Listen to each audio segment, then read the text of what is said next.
अस्सलाम वालेकुम। मैं सोच रहा था कि हमारी तरजीहात क्या हैं।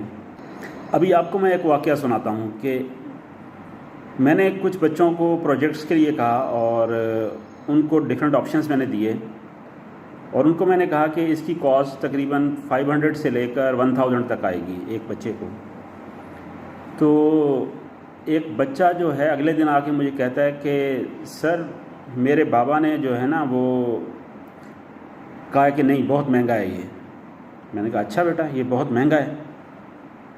आप बच्चा वो जो है वो मुझे पहले बताया था उसने कि मेरे पास सर आईफोन 14 प्रो मैक्स है मेरे पास। मैंने कहा आपके बाबा ने आपको आईफोन 14 प्रो मैक्स लेके दिया हुआ है जिसको आप लेके और सोसाइटी में घूमते हो और शो ऑफ करते हो।